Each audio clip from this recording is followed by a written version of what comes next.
לזכור לשלוח לו, לא, בעצם הוא יכול לעלות על הוואטסאפ.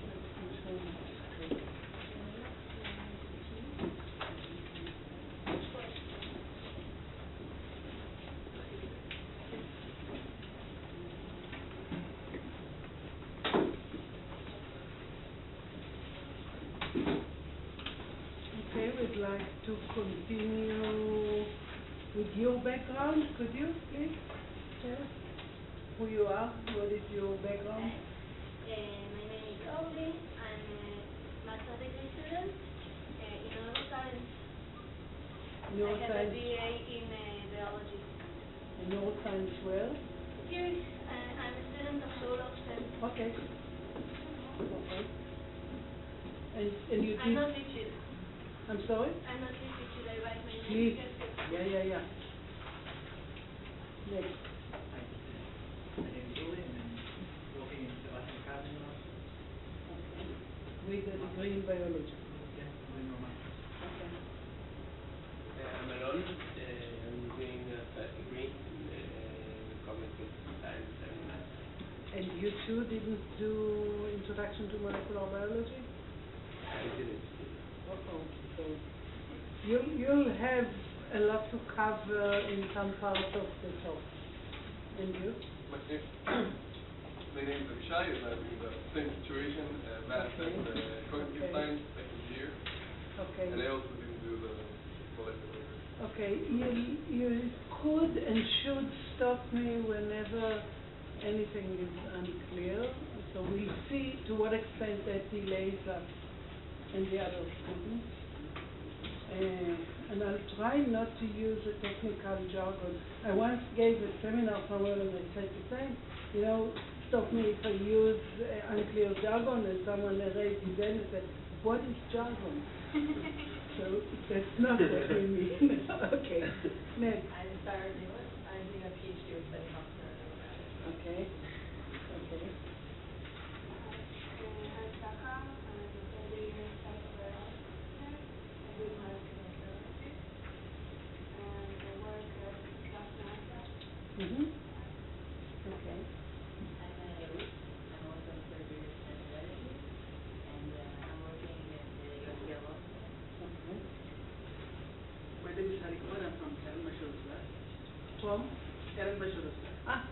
We were in the retreat together. Yeah. I'm supposed to be a grand student, right? Okay. And could you repeat your name? I apologize. Harikman? Harikman? Yeah, Harikman. Very good. I'm Maya. I'm working with the Ecuador doing analysis. Okay. Hi, I'm Shaul from Sebastian Cardinal lab. We're working on the scanning clock and robotics. Okay. I'm Shab. I'm also a surgery student in psychotherapy. Okay. And Spain and Miami. Okay. So let me repeat. We request 80% presence in the lesson. The presentations, or that part of presentations that is published and is open, will be put on the website by Mor Hanan, who is the teaching assistant in this course. Anyone who didn't do molecular biology, do feel free to ask us, because this is a difficulty. So for the cognition people, we will have several guest speakers in the course, and we keep asking them for papers and to create contact with the students also after, and some of them are real worldwide stars in the field, so I hope that you'll enjoy that.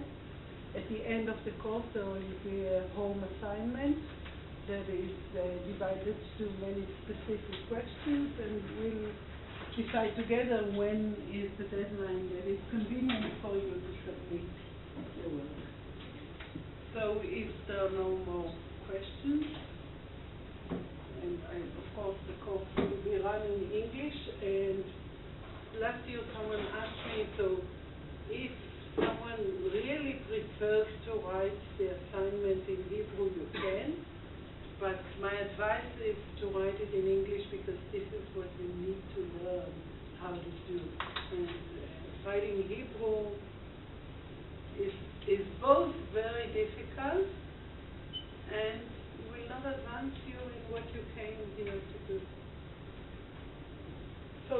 most prevalent neurodegenerative disease is, of course, Alzheimer's disease. So I decided to devote the first lesson to this and start. So I will talk about different topics related to Alzheimer's disease, and one new subject that I plan to add is the study of microRNA, and this will be sort of preparation for a guest that we are having this year. Bart Strucker comes from Belgium, from Ghent, I think, and he's a world expert on changes in microRNA in Alzheimer's disease. And we put on the website the papers that we sent out. So, what do we know about Alzheimer's disease? Actually, we know very little. And I use this quotation because I think it fits not only Tolstoy. So healthy people would be alike, and sick people will each be sick in a different way. One very important fact about almost all neurodegenerative diseases that we will discuss is that the know-how on the background, the biological basis to the diseases comes often from those rare cases when the disease is inherited. So there are several families in the world that carry this very rare gene which causes early onset Alzheimer's or Parkinson or other neurodegenerative diseases. But most of the patients did not inherit that mutation. And what we know is what happens when you do carry the mutation. So there is a conflict in the way that research is focused, if you wish, under the lens, where it's easy to study. But the real life situation is much more complicated. And we've tried to focus on that. Okay. So let's put a research question in the beginning. What do we want to ask? We know now that Alzheimer's disease is largely a sporadic disease. Sporadic, non-inherited. But this doesn't mean that there are no inherited errors. So what we would like to distinguish is a situation where one mutation creates a disease. The classical example, cystic fibrosis. One mutation in the cystic fibrosis protein causes disease. One mutation in the amyloid gene that we'll talk about can cause inherited Alzheimer's disease. But most of the patients do not carry that mutation. They rather may have specific variants of many different genes, each of which is expressed a little different, just a little, from what would happen under healthy conditions. And the combined contribution of all of these small changes may cause disease. So I'm not saying that the sporadic patients do not have a genetic disease. In essence, there is no disease that is not genetic because each of us carries a set of genes, and that's what we have to live with. And even multiple small errors in many of those genes may cause a disease with similar symptoms to those of that particular patient who unfortunately inherited a mutation. Okay? So what we would like to know is which are the inherited, which are the acquired. Could it be that someone did not even inherit a set of genes that are a little bit different, but happens to live in a place where he or she are exposed to agents which impair the expression of those genes? A very famous example is of Alzheimer's disease. For about 20 years, it was believed that aluminum causes the disease.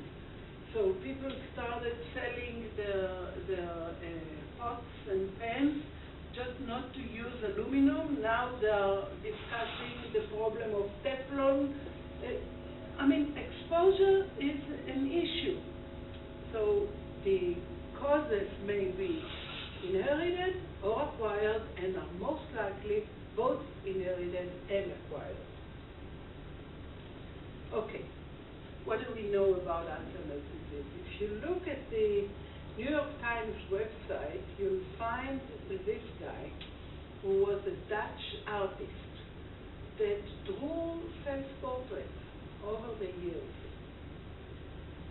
And you see the differences between one portrait and the other. And at the end, he was not capable anymore of drawing a face. So you would say that this is someone who is descending into dementia. The world around him is tilting, the perspective is flattened, and he is not capable of viewing details anymore. That would be a psychological description. But yeah. As a matter of fact, I don't see a picture that looks like him, so maybe he couldn't draw from the beginning. No.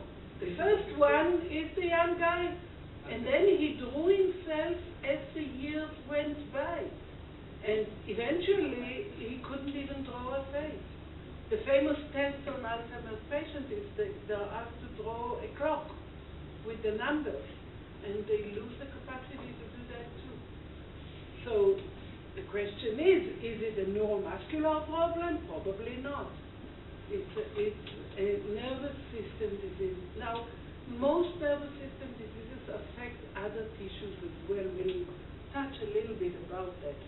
But the nervous system is the most vulnerable organ because most of our nerve cells, we were born with them and we have to stay with them until we die.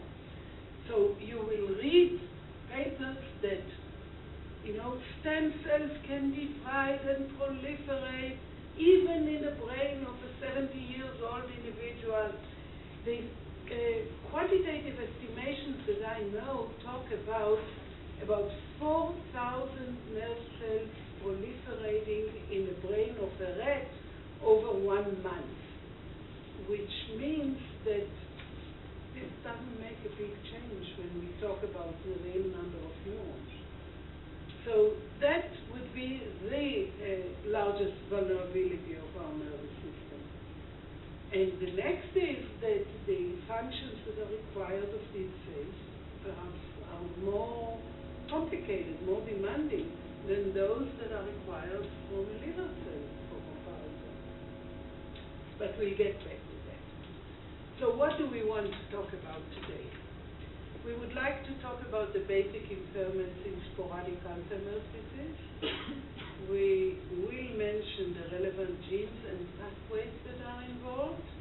We'll talk about Alzheimer's model mice, again as an example, because any disease, the first stage is to find out what it is all about, and the next stage involves an effort of researchers to create an animal model. And this could be a mouse or a fly or a nematode, and all of these will be discussed this year in this course. And in the case of mice, they're mostly engineered. In nematodes too. And finally, we would like to link the biological basis to the therapies that are used and the future ones. And in this context, I would like to mention that neurodegenerative diseases are today, sometimes I think where cancer was 15 years ago, they're always diagnosed too late. The carriers are shy about it, they try to hide it, they try to ignore it, they try to, they do not admit it to themselves for a long time. And when diagnosis is made, most of the nerve cells that are damaged in that particular disease are gone. So therapy is in most cases palliative, which means it only helps to relieve some of the symptoms, but it does not cure. The problem is to go as humanity went with cancer research, go back in diagnosis, create earlier diagnostic tools, and know about the biological basis enough so that a disease-changing therapy will be developed, which is not a small goal at all. Okay. So, Alzheimer's disease. Life expectancy is changing very rapidly throughout the world. And with it, aging-related diseases go up. So, I'd like to give you an example. In Japan, the estimation was in the 60s, even in the 70s, the Japanese said, we don't have Alzheimer's disease. And indeed they didn't, because life expectancy was an average of 60. So that disease didn't exist. Japanese were dying from intestinal or digestive tract tumors because they were polishing rice on asbestos. When that was discovered and they moved to different ways of purifying the rice, life expectancy jumped in 10 years by 30 years. So now life expectancy in Japan is of the longest in the industrial world, I think about 85 or even more on average, and they have a huge problem of Alzheimer's disease. So it's a problem of the developed world. Today we believe there are 35 million patients worldwide. So like every minute another person develops Alzheimer's disease in the United States. And this is Mr. Alzheimer, Dr. Alzheimer, Dr. Professor Alzheimer. In Germany they separate. There is your education, so he's a medical doctor, and there is your degree, and he was certainly a professor. And he identified the disease in a patient who developed it at a very early age. He was a little bit over 50. And he was extremely talented as an artist. So he prepared brain sections when she passed away, and he drew the pathology in a way that today can only be appreciated because we see the same pathology in engineered mice. But of course he had very primitive microscopes. The story is in Germany when you are promoted, you need to move from one city to another. So if you are promoted to a professor, you'll have to go in. He left to Munich, I think. And the story is that he left there with a glass container with the brain of that patient. He was really attached to her. But the disease was named after him for a very good reason. This slide is stupid. I don't know why my Mac minimized this, but anyway, what it tells you is that at the age of 95, over 50% of individuals will have Alzheimer's. At the age of 75 to 79, it's 5%. So you see that this is an age-related disease with a very steep increase. Now we mentioned the division of nerve cells. So just a little bit statistics about the human brain. In 3 pounds, you see that this is from the NIH website. Still not metric. And the number of neurons is 100 billion, and the synapses they create is 100 trillion. So it's a very complicated network. We will talk mainly about the hippocampus, the hypothalamus, and the cortex as the relevant regions that are affected. So not only the incidence of the disease is high, but it's expected to increase further because life expectancy is increasing. It's one of the 10 top leading causes of death. There's really no need to write this because the presentation will be on the website. But this. And after heart attack and cancer, this would be the most costly disease because the average time between diagnosis and death is 8 years. So people would be sick and need intensive care for a long time. Anyway, it's a very unpopular disease. So young people develop diseases that are much more attractive to the taxpayer. The old people develop diseases that are much less invested in.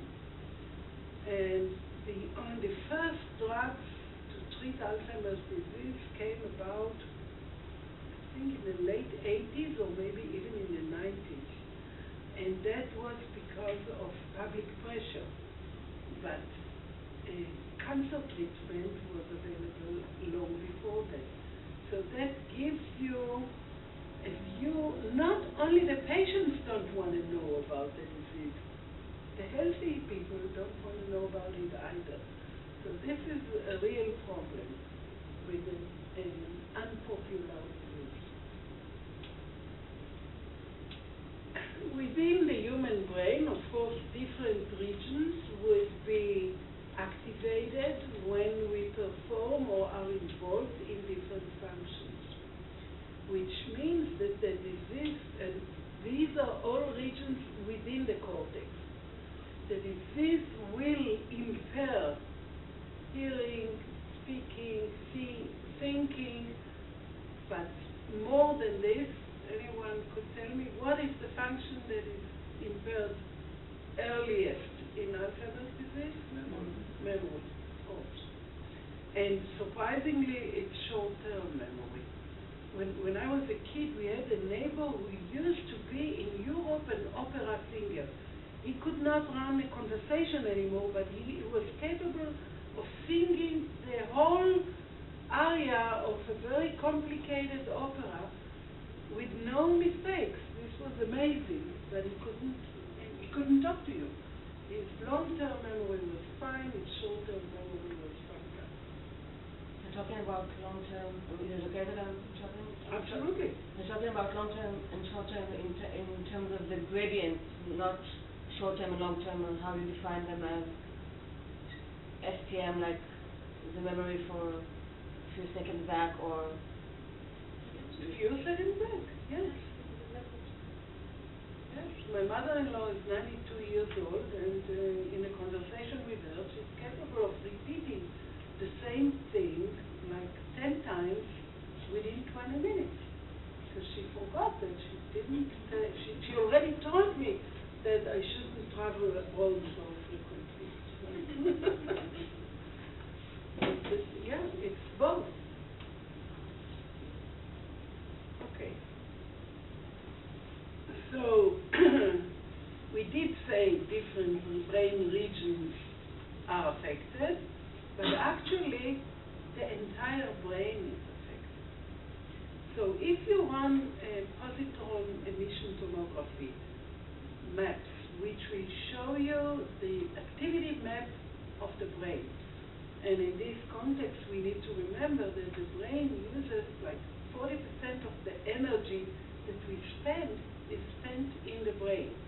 So it's a very active region in terms of energy spending. If you look at metabolic activities in the brain of a normal person by measuring, for example, the use of glucose, which is possible through positron emission tomography markers, you see the regions that are highly active, and you see the brain chambers over here where there is obviously no activity. So this would be a section, and you can get a whole map of that. If you look at an Alzheimer's disease brain, you see first that the brain is smaller. There is a massive loss of brain tissue. You see that there is much less metabolic activity in that brain, so that even the remaining tissue doesn't show any activity, any connectivity, any use of energy. So how does it start? The very first, let's say two things. There are two dimensions that we need to talk about. What are the symptoms? And the symptoms increase in severity gradually you accumulate more symptoms, and where does the change happen within the brain? So if we talk about brain mapping, what we see first are changes in the entorhinal cortex over here. Then we see changes in the hippocampus, and the hippocampus and the entorhinal cortex communicate continuously.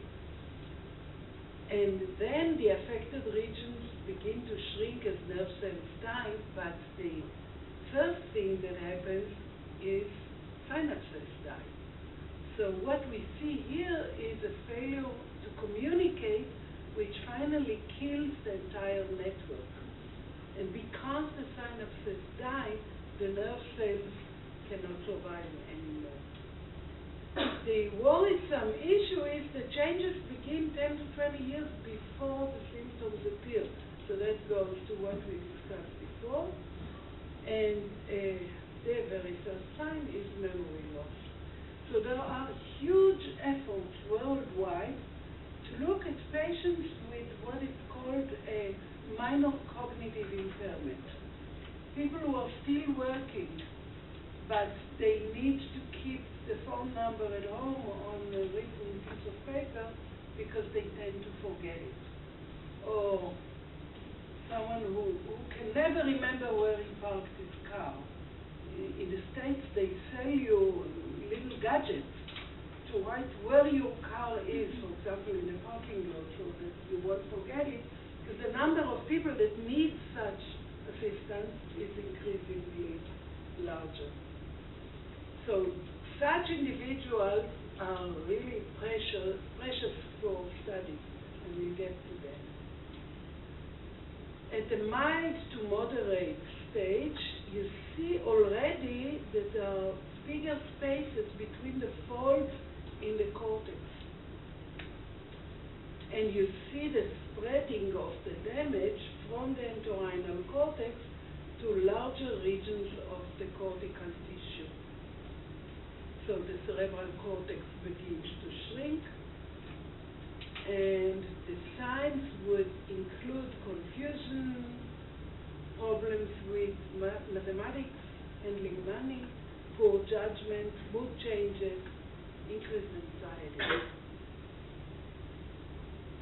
And the memory loss is becoming more and more problematic.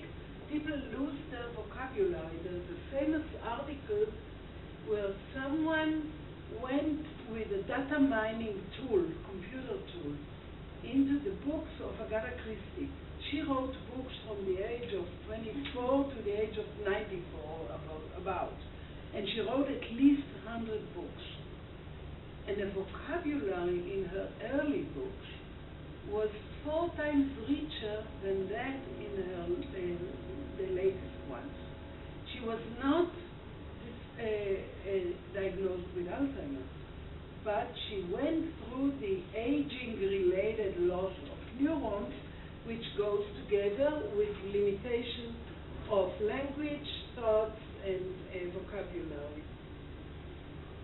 And repetitive statements, we just talked about that. And the last stage, the severe Alzheimer's disease, covers almost all the brain, and patients really need to be cared for 24 hours a day. They would lose weight. 1/3 of them are epileptic, which is not treated.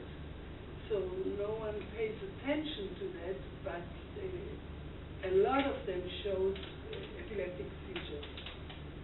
They have immune problems, or skin infections, and they sleep a lot. They lose control, and usually they die from infectious disease. But that could be because they don't move, so nobody really knows. Okay, what are the pathological hallmarks? So there are 2 major pathological hallmarks that were already characterized by Alois Alzheimer. One is plaques, precipitations of a fibril protein and the amyloid protein, which fibrils that are insoluble, and they sort of suffocate the cells they attach to. And he drew that, and then within nerve cells, we see a phenomenon which is called tangles. The cytoskeleton of the damaged nerve cells shows such knots of cytoskeletal proteins, mainly tubulin. And we talk about both, so neurofibrillary tangles and plaques. And those we see in the brain of a lot of Alzheimer's patients, but also in the brain of people without dementia. So here is one basic difficulty that has no explanation yet. I have a friend who's the head of an Alzheimer's center in Chicago, in Northwestern. And he goes around and talks about his research, and he shows, he's a neuropathologist, he shows the pathology of the brain of a 91-year-old lady who died with a lot of plaques. You see the plaques, they are stained very dark. And then he shows the poem that she wrote one day before she passed away. So she was totally clear, coherent, she was not demented. So plaques develop in the brain with aging. Some researchers believe that this is a protective mechanism, that the brain tries to prevent damages, toxicity to nerve cells by precipitating the amyloid peptides that we'll discuss in a minute away from the nerve cell. And this is still a big dispute. The Alzheimer's Brain Bank in Amsterdam keeps brain tissues for volunteers who donated their brains after they die, both from Alzheimer's patients with plaques and from people who had plaques but did not develop the disease. So, plaques. Tangles, I think, are quite limited to the Alzheimer's brain, and the main problem is to know when the cytotoxicity emerges and how does it work. So the concept today is that the peptide that is cut off the amyloid protein, the A-beta peptide, is toxic when it's oligomeric, so that when several units of the peptide get together, much worse than the plaque, which agrees with the protection mechanism. Another gene that is involved, but a little less directly, is the ApoE gene. ApoE is apolipoprotein E. We'll have one guest speaker who will talk to you about that, Danny Michelson from Tel Aviv University. And the ApoE gene was known to the research community because it creates a risk for heart attacks. So in the 50s, in the 60s, people who carried these vulnerable variants, there are at least 4 different variants of the ApoE protein, and number 4 is associated with risk. And carriers were dying from early heart attacks, except that cardiac treatment improved dramatically. So today, in the developed world, people get a heart attack and they get on medication. They get a heart attack, they get a stent, they get a bypass surgery, they survive. They live another 15 years and then they develop Alzheimer's disease. It's the same gene that causes vulnerability, both for cardiac disease and for nervous system disease. And the cells that are involved would be many different ones. First, there are the nerve cells that we are so anxious to protect, but around them are the astrocytes. And the astrocytes communicate with brain cells, with nerve cells, and they sort of engulf the plaques to remove them from the vicinity of the nerve cells. There are the microglia, which are the immune cells in the nervous system. or create damages. We'll get to that too. And as I said, impairment starts with synapses and with the communication between cells, and only then kills the cell.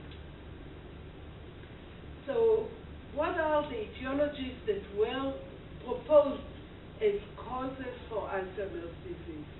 Aluminum we discussed. Infectious agents. It is still suspected that anyone who suffers major infectious diseases in a repeated fashion would be at an elevated risk to come down with neurodegenerative disease. And the link between the immune and the nervous system is a major focus of research today, and we will discuss that. Synaptic abnormalities. People could have been born with a network of nerve cells that is not functioning as well as others, which would make them more vulnerable.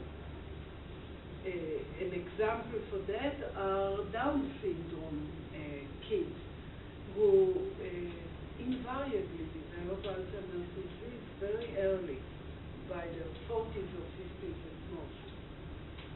Vascular immune abnormalities, we discussed that. A famous case of that in Israel is Arik Sharon, who had a vascular disease that caused his post-stroke complications. Lack of growth factors is discussed for many years, but there were even attempts for treatment. People who were injected in Sweden with nerve growth factor, but they did not get any better, perhaps because treatment started too late. Lipoproteins we discussed, other protein abnormalities we may mention, and oxidative stress.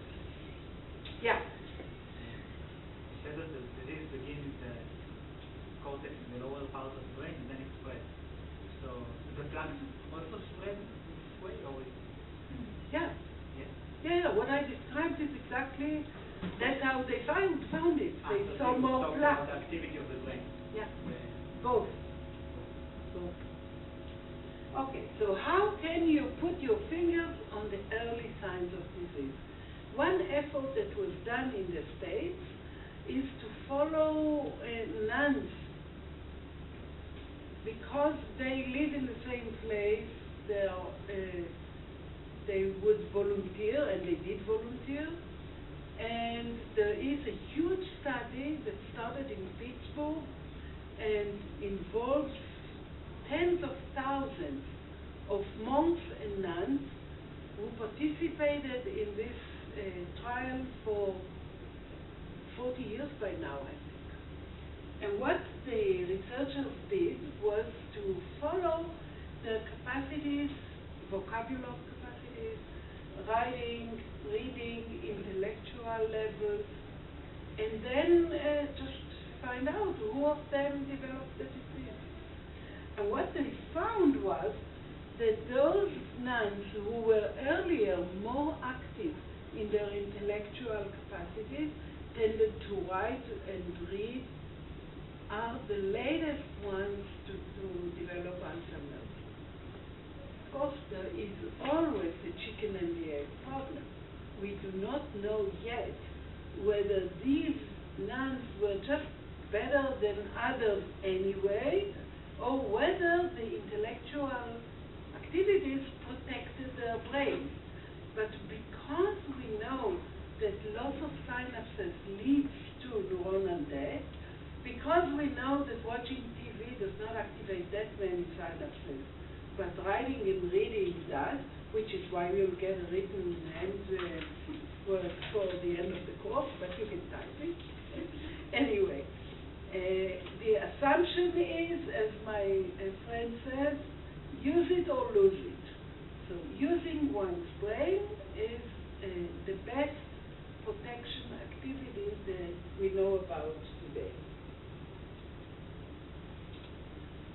Which cells die first? So in the network I could find this drawing, which is in poor resolution, but I like it a lot because they copied my figure. So this is from my own review, so I'm very fond of this picture. And the cells that die first in the Alzheimer brain are those that communicate with the neurotransmitter acetylcholine. Nobody knows why cholinergic neurons are more vulnerable to Alzheimer than other nerve cells. And eventually, of course, all nerve cells are affected, but that could be at least partially because acetylcholine is a modulator in addition to being a neurotransmitter. So that many nerve cells that are glutamatergic or GABAergic or serotoninergic would also express cholinergic molecules. So that, of course, brought the thought that if cholinergic cells die, then we need to do something to elevate the levels of acetylcholine as a mode of therapy. And the first generation therapeutics for Alzheimer's disease is entirely cholinesterase inhibitors. With the thought that if we block acetylcholinesterase, we can elevate the levels of acetylcholine, and these are the drugs that are given today. Yeah. And the stem cells that die, that you took over now, the ones that accumulate the plaque.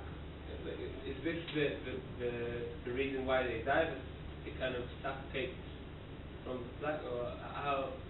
Or what's the connection between the? It's a good question. The assumption is that they die because they lose synaptic contact with other cells.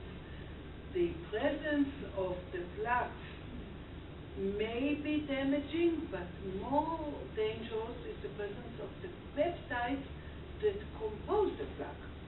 So the oligomeric peptides were proven to be neurotoxic. You put them on a cell culture and the cells die. To the extent that we are really careful when we use it in the lab. So this is a real toxic substance. Why is it toxic to these cells more than others when they don't make more amyloid protein than other cells? We still don't know.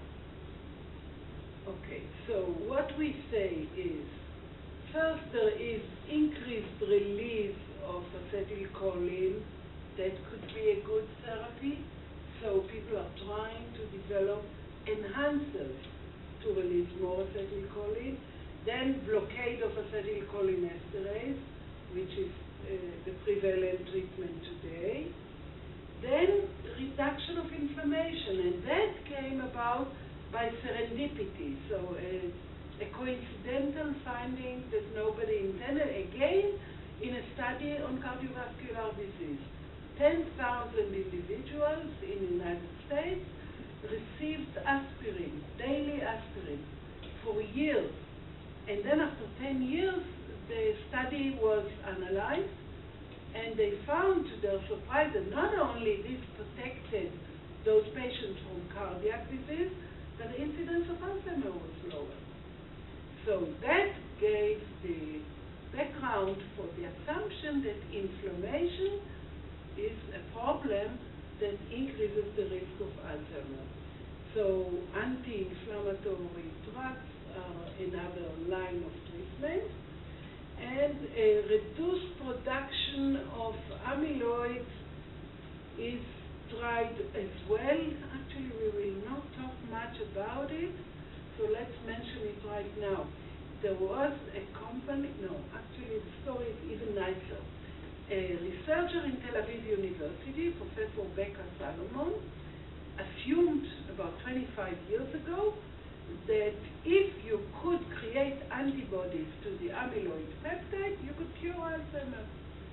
And she had some preliminary findings in a cell culture, and she wrote a patent.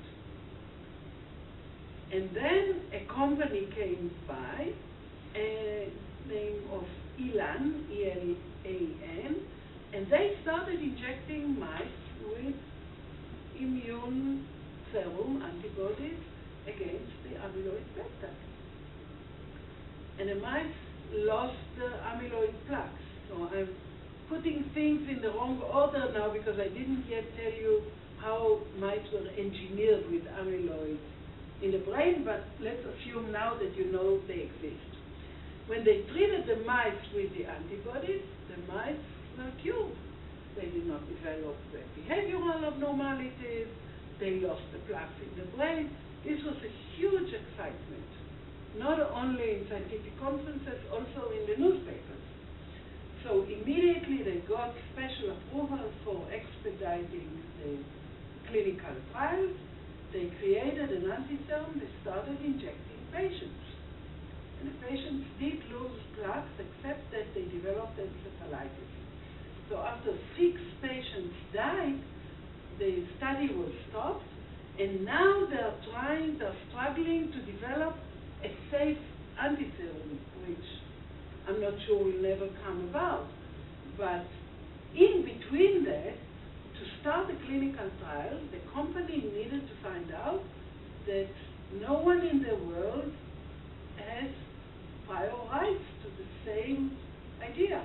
And then they found the Tel Aviv University patent. And that is what is called in the technical jargon a blocking patent. If someone has a patent on an idea, you cannot come and develop it as a drug because the rights belong to Tel Aviv University. And finally, they paid Tel Aviv University $10 million. And the researcher is still there, and she has a company which her son runs, and hopefully they will cure Alzheimer's disease one day. This was a real story, and now we'll go on intermission, and we get back together at 3 o'clock.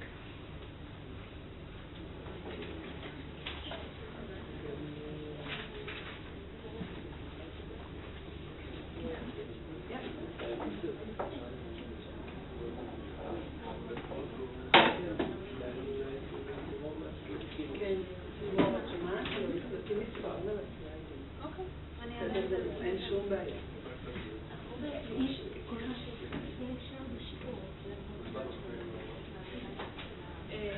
הצרה היא שאני מעדכנת את הפרזנטציה ממש עד השיעור. הפעם האחרונה שהזכרתי את זה הייתה ב-12:30. בדיוק, ולכן אנחנו גם שמים את הפרזנטציה אחרי השיעור. כי אני גם לא יודעת כמה אני אספיק בהתאם לשיעור. אבל כשזה יופיע על הוובסייט, בסדר? בכלל, דן בסלאקים ראוי, זה עשה משהו גם לנוירופיברילציה, זה יוצא פגלה שזה... אנחנו מביאים את רוג'ר מיץ' השנה? לא, לא יכול. כי ידוע שדווקא התפקוד של הטנגל זה קורלציה עם החומרה של הסימפטומים, ולא של הסלאקים. הטנגל זה הם גם מאוחרים יחסית. בעצם מה שצריך זה משהו שימנע את התמותה של הסלאק. אבל זה ללכת אחורה בזמן, זה הקושי. תמיד בעניין שהתורה סימפטומים זה שלב שסלאקים זה כבר בדיוק מאוחר מדי, כאילו אם היה שם טיפול מונע... זה לא כשתורה סימפטומים, גם קלינית, האבחון של האלצהיימר מתבסס על משהו שחייב להיות הדרגתי. ולא ראיתי את ההתדרדרות ההדרגתית, אבל זה לא יכול לקרות באלצהיימר, ולכן בהגדרה זה לא משהו שאתה יכול להבחן מיידית עם ההגדרות שיש היום. הבעיה היא מאוד קשה והנושא מאוד מבאס. כן. אנחנו שנינו קוגניציה. הילדות. יש פה עוד כמה כמובן. דווקא עכשיו זה היה מאוד מעודד, כאילו,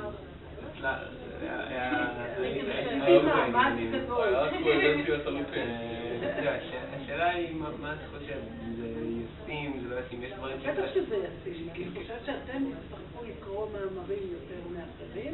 יש סיכוי שיהיה רפרנס למאמרים? כן, בוודאי. אין ספק שיהיה. גם בדרך כלל... ואתם מוזמנים לפנות אלינו ולשאול שאלות, מה שלא תבינו. כל מיני סליידים ותמונות עם מאמרים, אז אנחנו כתוב גם איפה הם מפתחים, מול גם כתבה בכל מיני סליידים שהיו מאיפה זה לקוח. ממש טוב לנו, כאילו זה באמת... זה הממש. יחייב אותנו לקבל את רקע ביולוגי, זה טוב. אתם לא... קוגניציה ו... קוגניציה ומתמטיקה. זה הרעיון לקורס הזה. אני מכירה, אני יודעת שזה באמת מגיע במולקולרית. אני בקורסה מאמץ גדול, רק לדוגמה, יש לי פה 85 זה ממש בשביתה הגדולה. זה אומר שכנראה הכנתי באמת שני שיעורים. מה שמור אמרה לי אתמול. אמרתי שהכנתי שני שיעורים. הכנת שני שיעורים.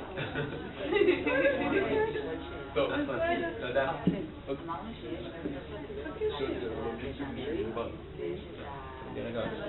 שזה כאילו דברים של סיבי זה לא, זה הסייטוסקלטל אלמנט, זאת אומרת, זה החלבונים של מרכיבים של התא, ואנחנו נדבר עליהם בשעה הבאה. ואז בפלאקים שאמרנו שזה כאילו משהו, המוח שזה השאלה. אמרתי, יש כאלה שאומרים, זה הפתולוגיה, שאומרים, זה מאמר של המוח, למנוע את התמותה. את זוכרת בבן המלך ואני, הילד מגיע לחדר אמבטיה של הבן המלך, ואומר, הוא כנראה נורא מלוכלך, יש לו כל כך הרבה סבון. את לא יודעת. אז לא שהפלאקים האלה גורמים, העניין הוא זה פשוט אומר, לא יודעת. זה להגן על עצמו כי משהו קורה. מה שאמרתי זה שתי הרקולות. יש אנשים שאומרים, זה הנזק, זה הפתולוגיה, זה אני רואה, זה מה שאני צריך לפתור. יש כאלה שאומרים, אתה רואה משהו שהמוח עשה בשביל להימנע מהנזק האמיתי. ויותר ויותר מאמינים שהפרוטידיזם האוליגומרי, לא הפלאקים, זה מה שאומרים. היחידים ולא הגוש שעצר מהם. ובסוגים האלה של יודעים? כן, יודעים, אנחנו נדבר על זה. בהחלט, מי שרוצה תשובות דפיניטיביות, ולמה שלא עם הביולוגיה? אנחנו יודעים שישנם אנשים שמגיעים לגיל 100, אולי הם יותר מהצד, אם היו מגיעים לגיל 100, כאילו הם מתאבדים יכולה ללכת אחורה ולהגיד שכל היונקים מתחילים להתקן ולמות ליד שהם סיימו את גיל הרפרודקציה. זה לא מצב כאן, הוא היחיד שמנסה לחיות הלאה. יכול להיות? יכול להיות עצמה, אז אנחנו נדבר. אני שואלת. אני חושבת שזה הרצאה. אני מסכימה איתך. זה יכול להיות שזה יכול מאוחר מדי, אבל מגדירים אותו לא, ברור שפגיעה בדיפוזיה זה כאן, איך זה עובד, כי מהבחינה הזאת אני יודעת לא רק מגדירים אותו כשדווקא למנסים לשנות את הגישה החברתית של התנגנות, לא של הפלאק. בגרמניה יש הפלאקים מודעות כאלה. אתה כאילו... זה רק מצב אחר. מי אמר שהכי טוב להיות צעיר? רוב האוכלוסייה שם, אני מבוגרת. יש אפילו ילדים. בעצם צריך להתרכז. אבל למה בגיל קראו גם כי... זה עניין של הגדרה. עניין של הגדרה. האחרים האלה במודל בכלל היה להם? היה להם טנגל כזה. זהו, זה מה שאמרת לגבי לא, כי אם אין טנגל ואת אומרת את הפלאק זה עובד, אבל אם הטנגל שם לא בטוח שזה... כאילו גם אם אתה צריך מה שאומרים, לא לרוב אותם אנצפליטיס. האם זה מראה או התחום הזה של הפלאק די נפלאה. ממש לטרשים ובטאים, כן, כי יש כאלה שאומרים שהסאונה זה לא יותר חשוב, זה עוד יותר מורכב. זה שבאמת זה כמו כל דבר בחיים. לא בטח. אבל אם נותנים את האף זה מונע לזה. אבל זה גם עושה צרות. זאת אומרת, אולי חלק מהאנשים יתחטפו מחוץ בגלל שהם לוקחים מספירים. בואו נביאה לי מים, אתה כן, תודה רבה. אני מנסה רק שאלה לוגיסטית, חברה טובה שרוצה את הקורס וכל כך מסתדר לה, היא עוד גם שנה הבאה? או שזה כמו שכל שנה יש? אלוהים גדול, אם יהיה גם שנה הבאה. אלוהים גדול. זאת אומרת, היה בשנה שעברה, ויש השנה, יש עוד גרסה של הקורס שהיא יותר למשפחות, לא למיטיבי לכת. אנחנו מלמדים אותה בהר הצופים. בימי חמישי. היא יותר יום למיטיבי לכת. היא אומנם לומדת מדעי המחשב ומדעי הקוגניציה, אבל היא ביולוגית בנשמתה. לא, זה שנה הבאה. שם באים כל מיני אנשים שיש להם בעיות, ורוצים לי לראות מה לא בסדר. סתירים?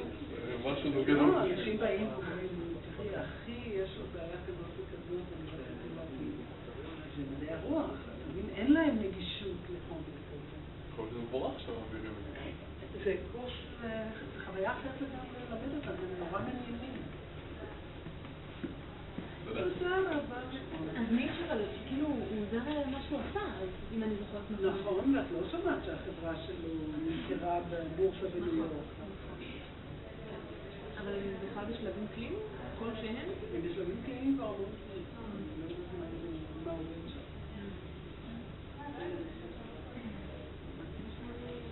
ראית מה עשיתי? לעשות את זה יותר רציני. כן, כן, לגמרי.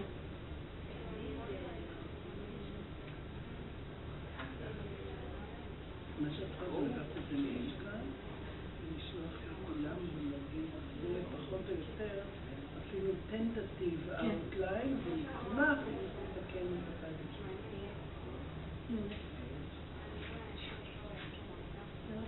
ריקה אמרה לי שאת רוצה זה, להכניס מסיבציה? לא, תראי, יכול להיות שאני לא צריכה. זה נראה שיש לי קצת השיעור לשבוע הבא. החבר'ה של הקוגניציה, נראה לי שיהיה להם קושי בשלבים של מסיבציה, כי הוא מדבר על... אבל אז שיפנו, הם אנשים אינטליגנטים. אני יכולה לעלות לפני כל מיני ריוויואים שיקראו לפני. זה מצוין, זה רעיון נהדר. אני יכולה להגיד כבר עכשיו, אני יכולה להגיד להם שהשיעור הזה כדאי שיקראו שניים שלושה. מעולה.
יש לי מספרים עכשיו, אני רואה על זה.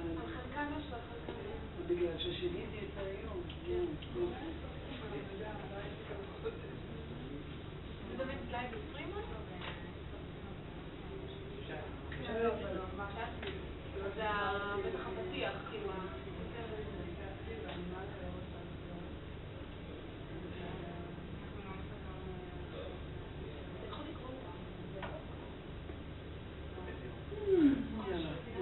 כולם בחזרה.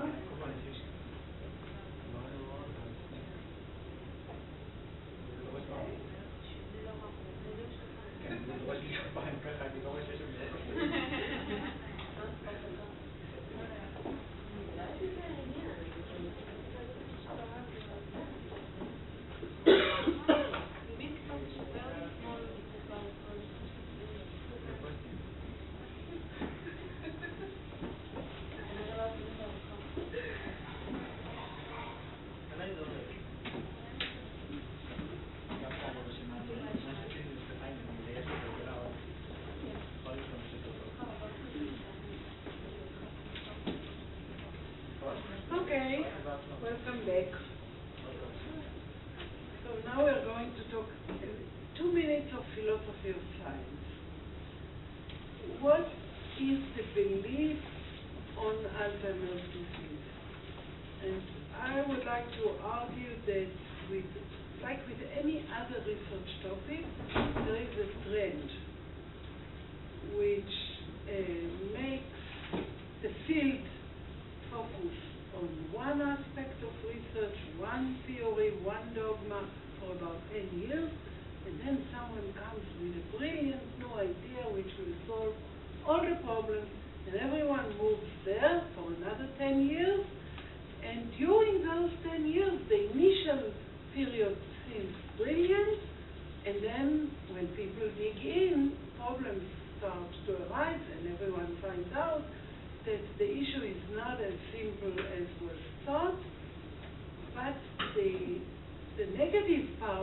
all this is a positive process.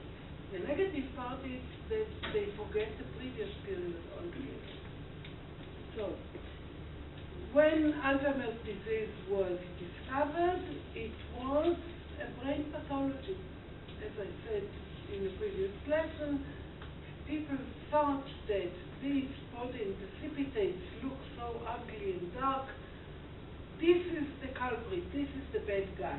Until today, nobody knows what the amyloid gene that produces that peptide is doing. Researchers tried to knock it out in nematodes, in flatworms. And the only problem that they could see is that the worms had problems with laying eggs, which is really not relevant to the nervous system. So nobody knows. It is a disease of big primates. Mice, rats do not develop Alzheimer's disease, only monkeys. So nobody knew what it is all about. Then in the 80s, the very early 80s, people found out which nerve cells die first. These were the cholinergic neurons.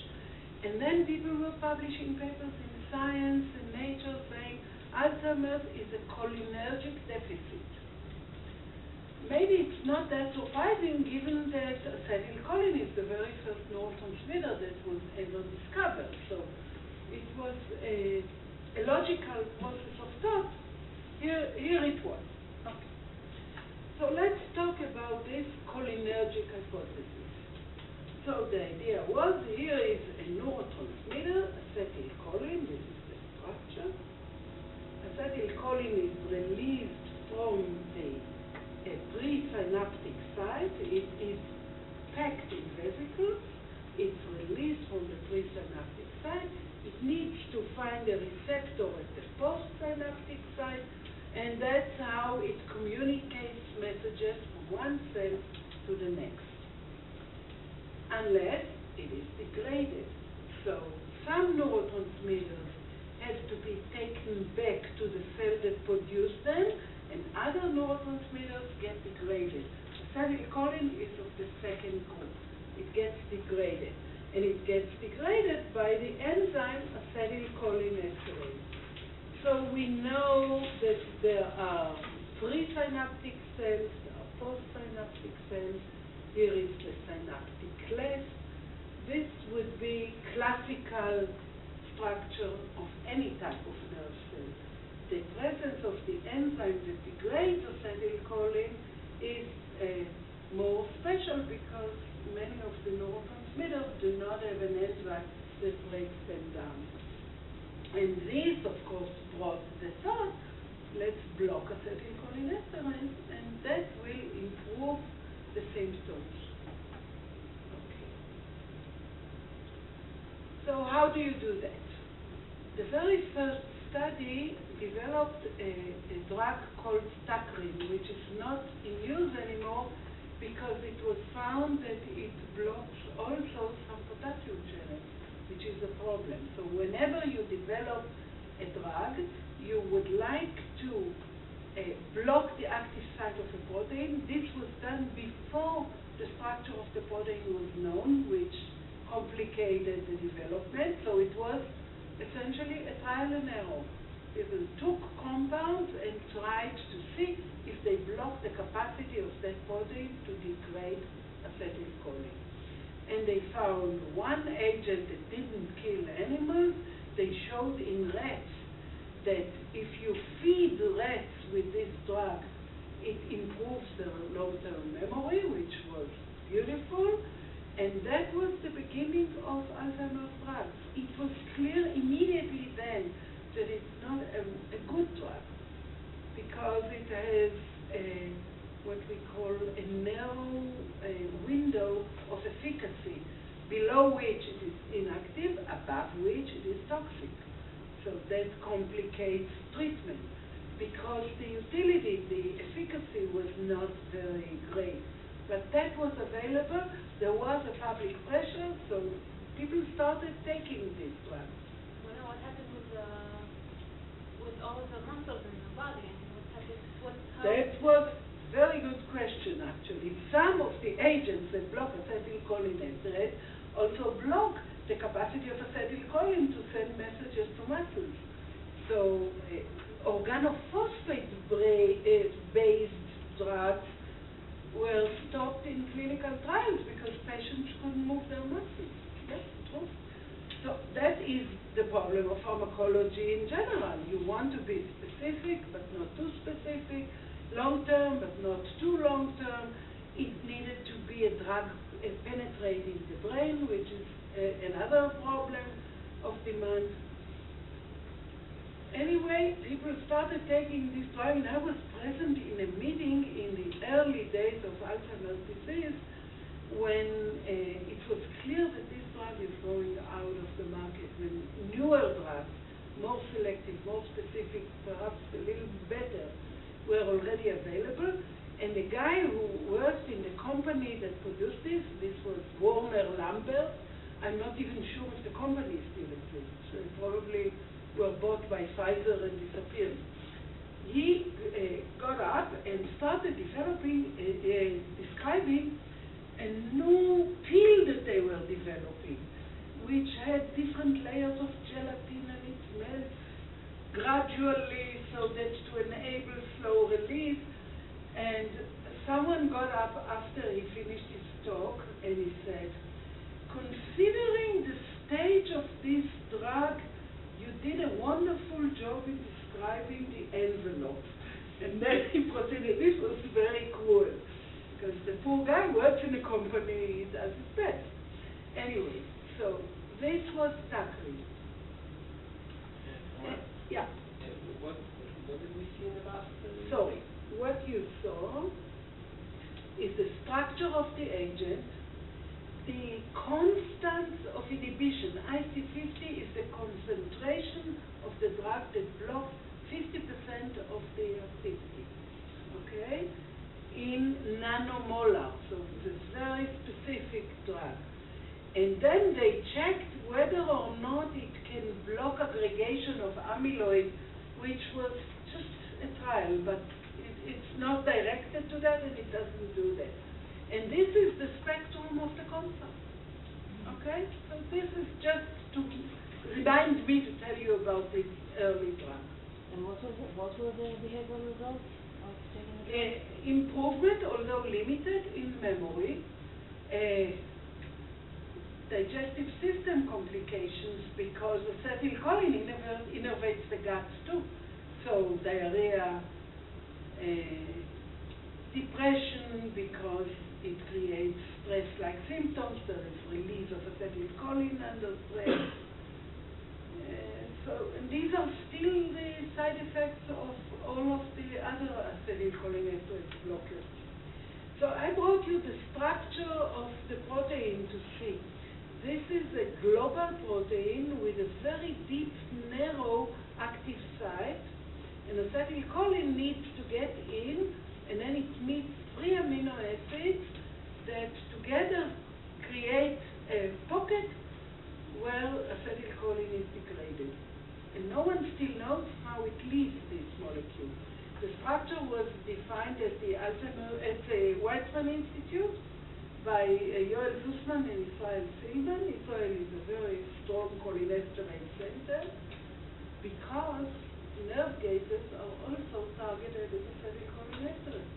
What a nerve gas does is exactly the same thing. It blocks acetylcholine communication between nerve and muscle, and people who are exposed to nerve gas cannot breathe because the diaphragm is a muscle.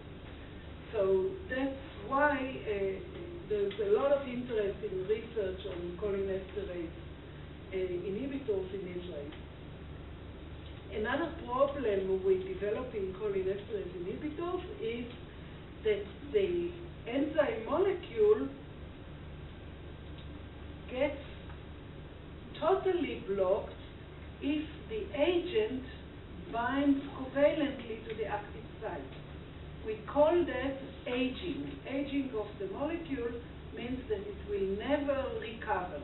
And of course, when you develop a drug, you don't want something that will kill the target, but something that will block it transiently.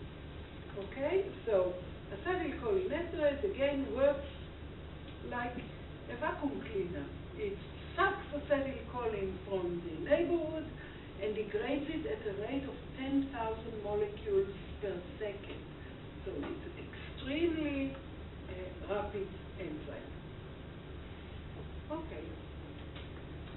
Then there were pharmacologists worldwide who decided we can do better. If acetylcholinesterase is the target, let's develop better blockers of acetylcholinesterase. And donepezil is the drug sold today by Pfizer. It's called Aricept, for those of you who are interested. Galantamine was stopped because it causes muscle weakness. Rivastigmine is the Hebrew University's cholinesterase inhibitor. This was developed by Marta Rosin at the School of Pharmacology here, and it's still sold for $300 or $400 million a year. A very successful drug. At the same time, pharmacologists elsewhere said, with all due respect to cholinergic signaling, 90% of neurotransmission in the mammalian brain is glutamatergic, not cholinergic. So what we need to do is block the NMDA receptor to block excessive glutamatergic excitation, which can kill nerve cells. And they developed memantine. Memantine is an antagonist of the NMDA receptor, so it controls glutamatergic signaling, and it is still sold by Merck, a company in Germany, and it has a different set of side effects, mainly a cognitive side effect. So there's no good solution. Now you could tell me, and probably you should, that if 70% of the relevant nerve cells have died already, it's impossible to find a good solution. You cannot do well with the leftover neurons that remain there. And that's true. So now people are trying to go back to earlier stages. Now another problem is that cholinesterase inhibitors have a very variable efficacy. If you go to an Alzheimer's conference, which I still do, there would be a representative of Pfizer who will come get up and talk about how good is their drug, donepezil. And he would say, this improves about 5% of the symptoms. They do. 5% of the symptoms is nothing. A person that cannot function, why should anyone bother treating patients like that with something that improves 5% of the symptoms? And the answer is, this is the company's interest. This drug works wonders in about 10-15% of the patients. In them, they suddenly become crystal clear. They can discuss. It's as if they are all better. The others do not get improved at all. What the company does is to average the improvements across the entire population. That convinces governments. So in the state of Israel, I'm sure anywhere else with national health programs, everyone diagnosed with Alzheimer's disease will get a cholinesterase blocker at the same dose from that day until they die. Or for a duration of 2 years until the physicians decide it is hopeless. But only 15% will benefit from that. And this is because we do not know to distinguish between those who benefit and those who don't. And that's why it is worth it to look into the biological basis of disease. Because until we won't know what's going wrong there, we won't be able to treat. Yeah. What's the difference between one from Hebrew and one from Parkinson?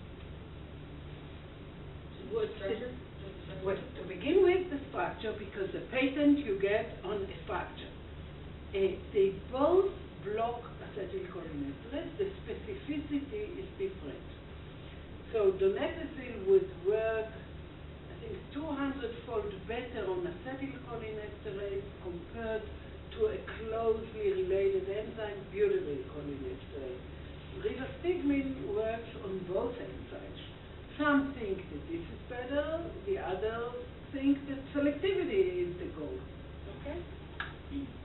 Galantamine works very well in the neuromuscular junction. That's why it caused muscular weakness. Just to show you, nobody wants you to study the different steps, but to say it is not a simple issue to develop a new drug. The researchers at the medical school worked on this for about 20 years. There were two. One was a chemist, and Martha Rosin is the pharmacologist. The chemist is the one who designed the synthesis, and analytical chemistry is the field with less and less experts worldwide. So whoever is interested, there are wonderful prospects in this field. But then this guy, his name is Horev, and his son was found to be a wonderful violinist. And he was accepted to Juilliard, and that was the end of Michael Horev at the Hebrew University, and he's in New York ever since. So that was just to show you the synthesis. Okay. Now we said we want to find a biological basis. How do you do that? So a group in Harvard, Rudolf Tanzi is the leading researcher there, decided that now for 30 years people have looked at the genetics of Alzheimer's disease. We can take all the data and find out which genes are involved. Makes sense. So what they did was to search the literature databases for anything to do with the genetics of Alzheimer's disease. And they do say, honestly, they only looked at peer-reviewed articles that were published in English. They didn't know any other language. And then they created a new database and calculated the genetic aspects. That is, they calculated by meta-analysis, by analysis that compares all of the studies together, which genetic copies, which alleles were available in 4 independent case control studies. Okay, so what is a case control study? It is not to do with one family, because that will tell you a lot about the family, but not about what happens in the wide population. But it's a study that combines a population of patients with a population of controls. It looks at the genetics. In most of these cases, they only looked at specific genes because these were the pre-human genome days. But they did look at a particular gene in all of the controls and all of the patients. And then if they found a difference, that would say that this allele, this variation of a gene, is associated with the disease. So case control studies are a well-accepted approach to the genetic of disease. Some of these were all sporadic patients? The patients that Well, we assume that 95% of them were sporadic, that 95% of the disease is sporadic. And then they said, now this will be available for everyone. Okay. And they did include interpretation, which is a problem, so perhaps diagnosis was not accurate. In some countries, dementia is defined differently than in other countries. Perhaps there are statistical limitations. Meta-analysis is a problem because you take the findings from very different studies in different labs, different countries, different cultural traditions of how to construct research, and you lump them together and you apply a single statistical tool. This is a problem. You can run Bonferroni corrections for multiple variables, but that again includes problems. So they said this is an issue with epidemiology.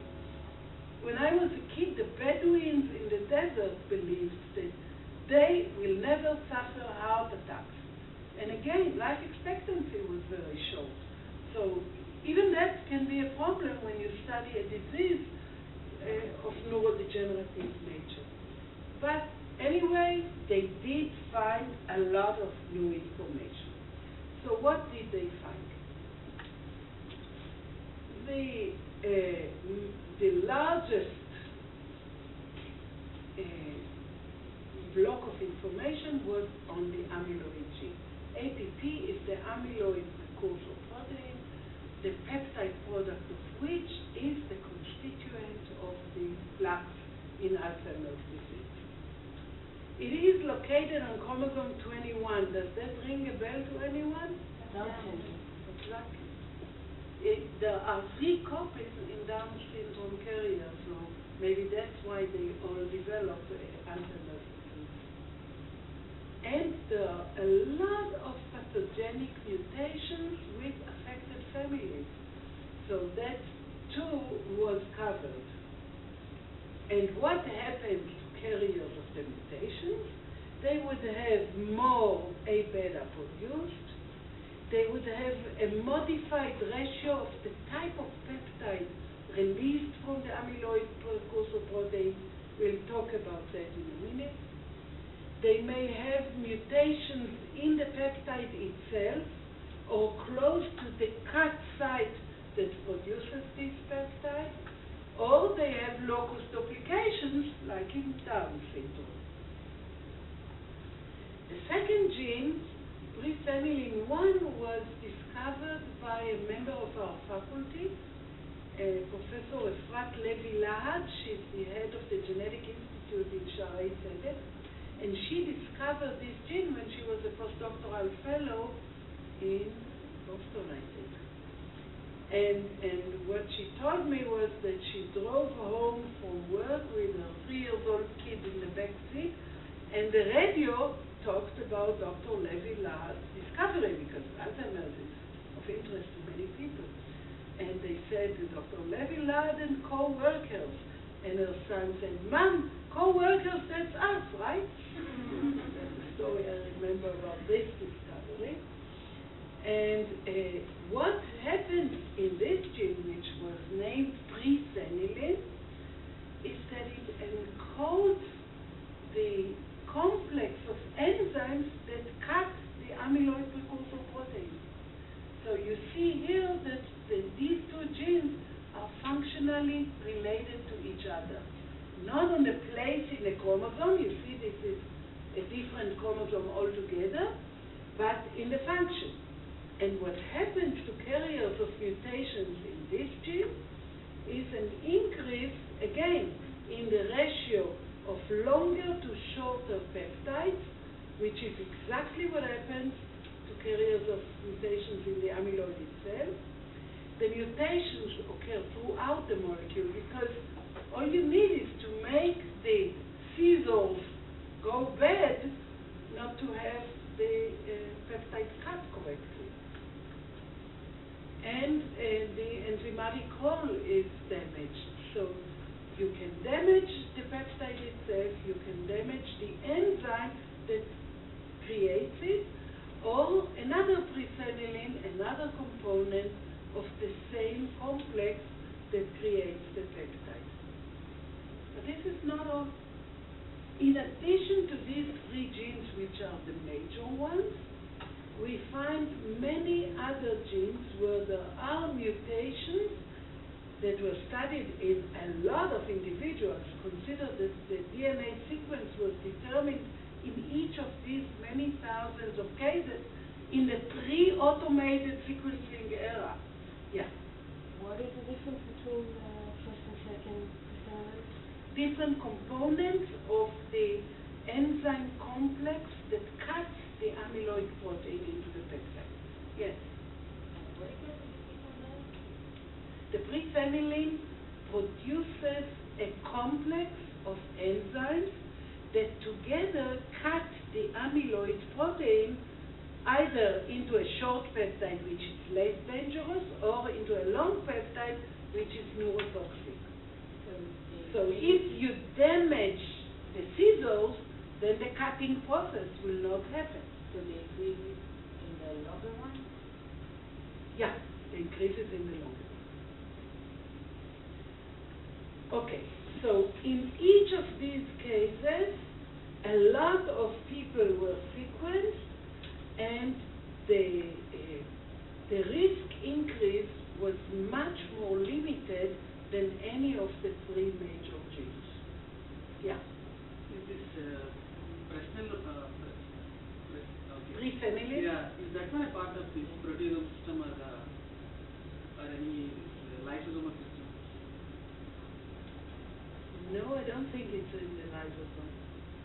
But in that case, like let us say if the protein, like if there is accumulation of this aggregate, usually this. No, the accumulation happens after. The accumulation happens extracellularly. This works within the cell, and it creates the peptide that would be secreted, after which it will accumulate to create a plaque. Okay, but still it's in the cell, right? It's within the cell. Yeah, so how about like the proteasome system or the lysosomal system? They won't actually. Well, you're right. Part of the risk genes include members of the proteasome system. You're right. If you damage the ubiquitin pathway for killing bad proteins, you'll create neurodegenerative disease. And this is relevant not only for Alzheimer's, but also for Parkinson. You're right. But this is a minor damage, because it would affect everything. The amyloid is the constituent. So this is a major damage. The presenilin is the major complex that cuts it. So this is a major damage. Okay? So anyone who needs more information, I give you the reference for the key papers on each slide, and it will be on the website. What is the website of the course for Neurodegenerative? Yeah. Fine. So if you summarize that huge table into something which is more chewable, the early onset Alzheimer's disease, early onset is around 50 or even earlier, would be the amyloid precursor protein on chromosome 21, the presenilin genes on 14 and 1, and then the later one is apolipoprotein E that we already discussed.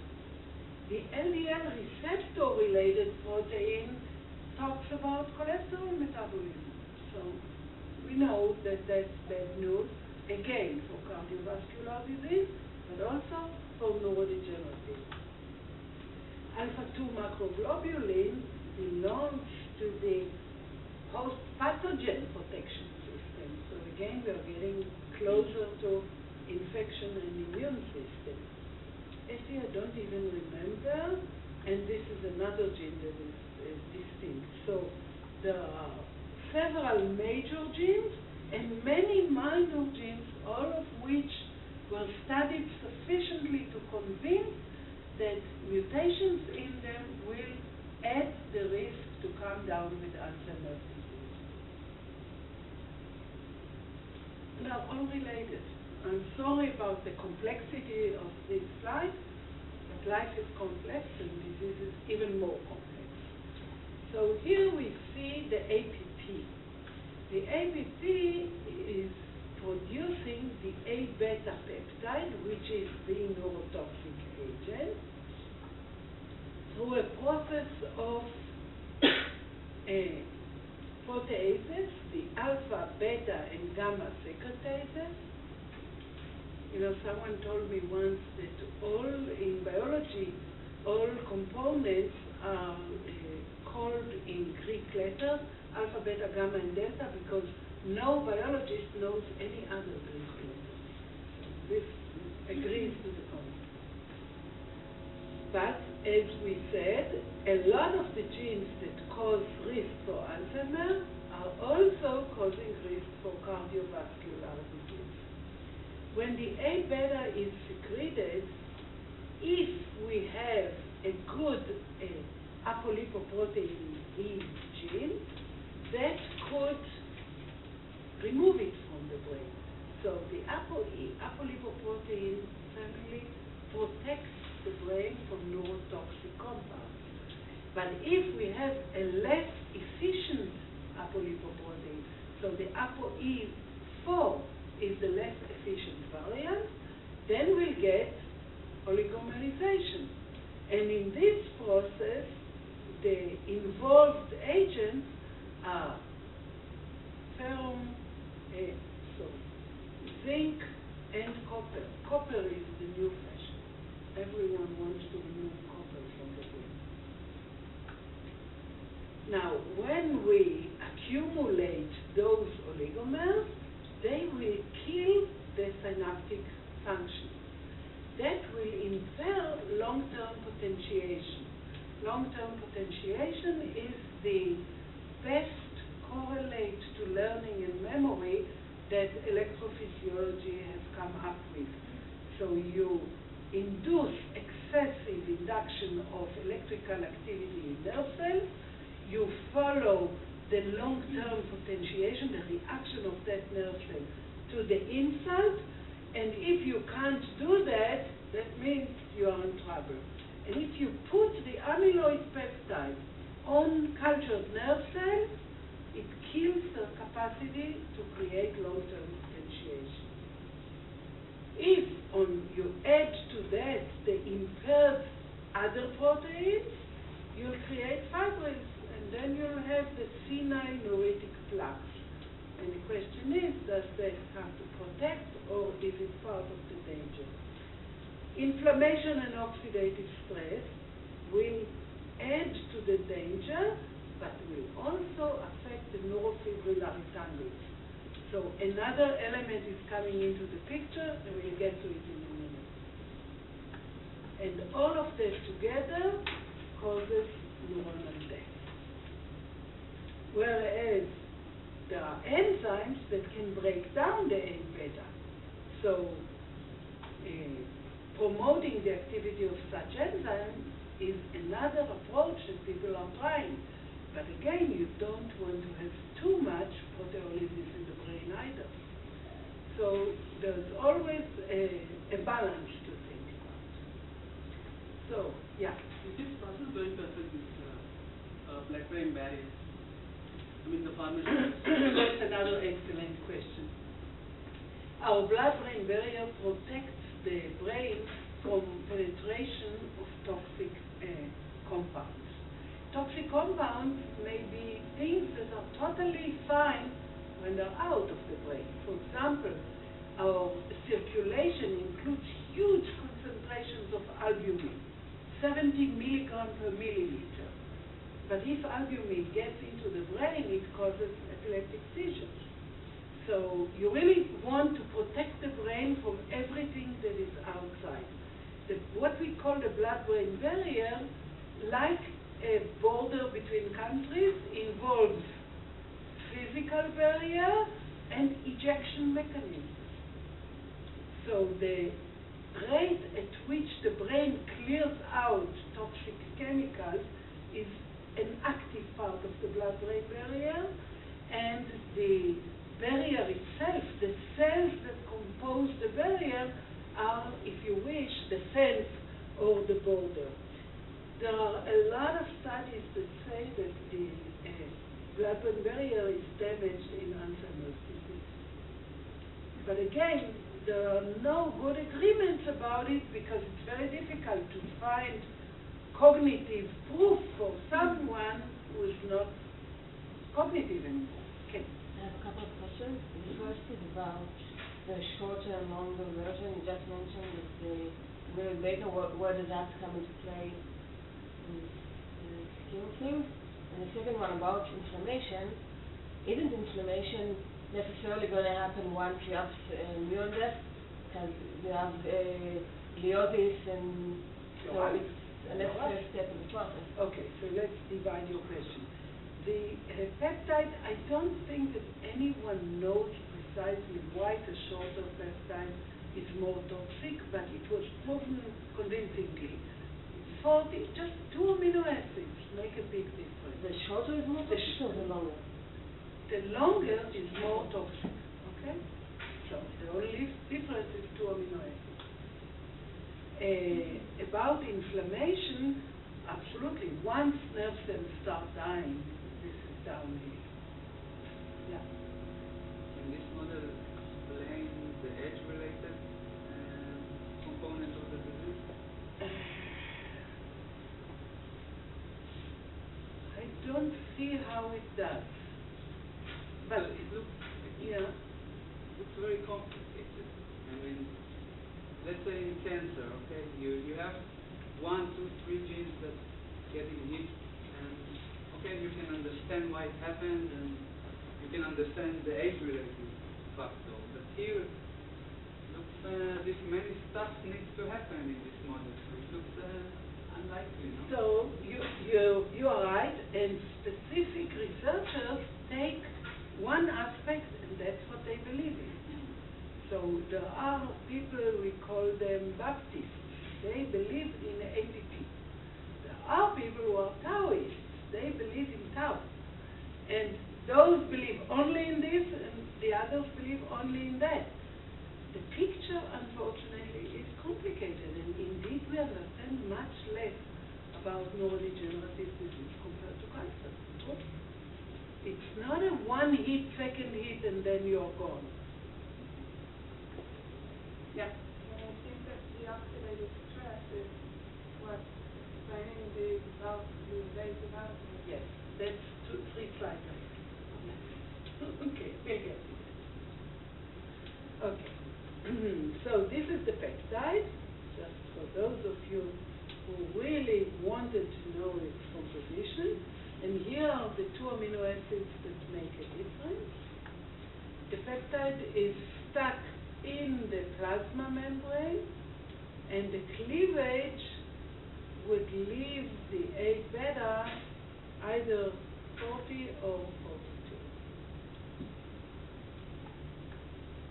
42. And I kept talking to you about microtubules. So microtubules are very complex structures that play a role first in keeping the cell flexible but stable in structure, and second, they serve as the train on which many molecules would go from one place in the cell to another, which is extremely important in a nerve cell, considering that the cell body is very small and the extensions are where action takes place. You need to transport molecules along the axons and dendrites to get the cell functioning. One of the things that keeps the microtubules that are multiple molecules of tubulin flexible enough and functioning enough is the level of phosphorylation. And this is what goes wrong in Alzheimer's disease. So what happens in the disease is hyperphosphorylation of the tubulin-associated protein, which is attached to the microtubule and makes it function as it does. So now you say, aha, this is exactly like cancer. We have kinases. This is a different set of kinases, but kinases are enzymes that add phosphate or take phosphate away. These are proteins that are essential for the very basic functions of cells, and clearly for nerve cells, where the phosphorylation level of the microtubule determines its capacity to move cargo along the axon from one direction to another. So a lot of people started looking for the level of phosphorylation of tau and looked for drugs that would bring that level back to normal, hoping to develop Alzheimer's disease drugs. alone. So far, I don't know of any drug that is used anywhere. What would happen when tau gets hyperphosphorylated? So, like all proteins, it will be phosphorylated by kinases, dephosphorylated by phosphatases. Both kinases and phosphatases have abnormalities in expression levels in Alzheimer's disease. Mutations in the tau gene will change its vulnerability to phosphatases and kinases. You can create covalent modification of tau, which will change the structure, and there could be other things. So covalent modifications could happen, for example, under exposure to copper or ferrum ions. So exposure or inherited changes could make a difference in the phosphorylation. And when that happens, the tau, the tubulin-associated protein tau, would detach from the microtubules, will be misfolded, and create tangles now within the cell. So the plaques are out of the cell, and the tangles are within the cell. And the tangles are just knots of misfolded microtubules. And that will create beta sheet structures and filamentous inclusions within the nerve cells. This is what Alzheimer was drawing. So now the question is this related to the amyloid process or not? And if it is related, how it is related? So tau was discovered, the tau phosphorylation process was discovered later. So it came as an added layer on top of what was known on the death of cholinergic neurons and the accumulation of amyloid precipitate, which implies that researchers had to explain the tau-mediated neurodegeneration. And what they said is that the hyperphosphorylation of tau could be involving changed activation of tau kinases, which is a vague definition because many kinases may function on tau. It could be downregulation of phosphatases. Anything in biology could be gain of function or loss of function. And in this case, both gain and loss could bring the same disease, results. Mutations, we said, covalent, we said, but it could also involve indirect events. And this is ingenious because now they link in the amyloid. So the A-beta is toxic, that would change kinases or phosphatases and create hyperphosphorylation of tau. Nobody could prove so far, to the best of my knowledge, which comes first. So they say maybe this is a consequence of A-beta, or maybe this is a cause of A-beta, and nobody knows the answer to that. Oxidative stress, as was just mentioned, or inflammation. And what will happen? We will have both loss of function, detachment of the tau from microtubules, and then the microtubules are not stable anymore, and hyperphosphorylation of tau will increase there, and that will change the dynamics of microtubules in the cell, and this is already toxic. That creates neurofibrillary tangles, and that kills the cell. So this could be a physical obstacle which will block the microtubules from sending things from the cell body to the synapse. Therefore, synapses die. Therefore, the nerve cells die. And here is a reason for Alzheimer's disease. I looked before this lesson to find out to what extent this is taken seriously. So tau papers are about 5% of the Alzheimer's papers that I could find, which means that it's not a religion with too many believers yet, but it is an interesting article. So the toxicity effect that they discuss is compromised axonal transport. Let's just see. So we will start with the therapeutic strategies next week, and I would be happy to answer any questions that you may have.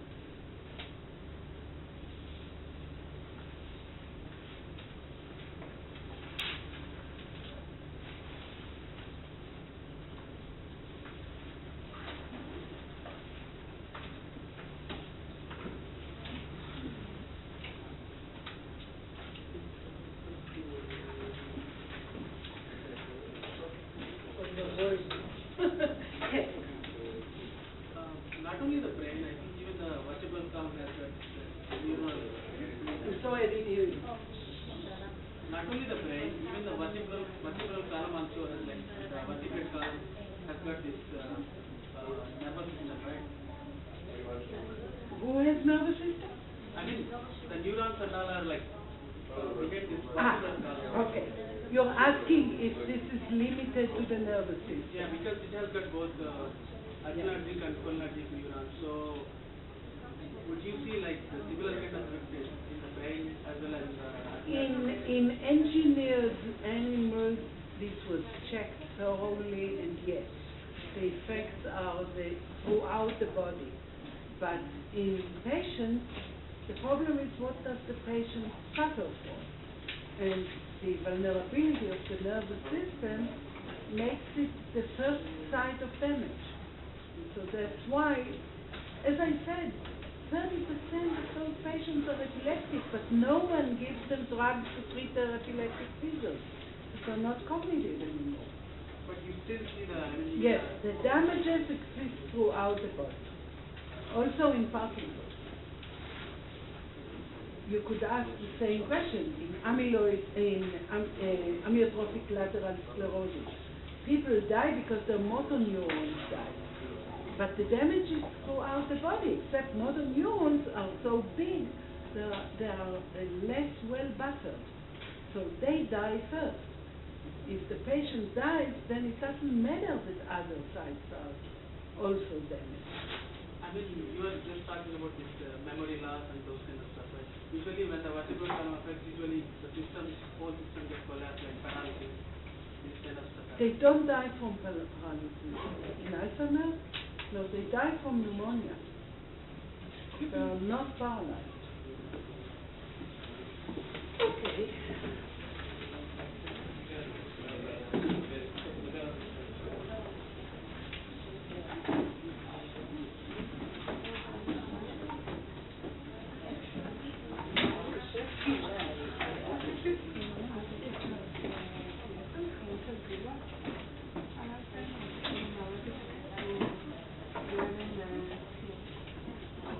אם היום עושים ג'ימאס, איזה שאלה.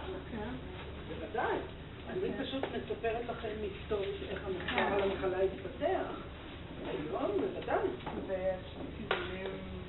תראי, עושים הול ג'ינום קטני של 4,000 איש, ומוצאים אחד מוטציה חדשה שמשפיעה על 1 מ-1,000 חולים. למעשה, השיטות היו קרות. האלצהיימר היה שיטות עוד יותר קרות, ועדיין הוא מצא דברים נכונים. נכון? אז אני חושבת שצריך לקחת ברצינות מה שידוע, למרות שאת צודקת שהטכנולוגיות הן מאוד מיושנות. תודה. בבקשה. אז א', אנחנו קצת ביקשנו, מור ואני, אנחנו נשים לכם על הוובסייט לעיון לקראת השיעורים הבאים. שתוכלו לקרוא שלפחות תבינו את המונחים. זהו, כי אפילו ברמת השמות של חומרים, נראה לי... אין, זהו. אני שמתי לב, הלכתי אחורה וניסיתי להגיד. דווקא כינזים כל מיני דברים. אני בודקת אתכם כל הזמן במנסה.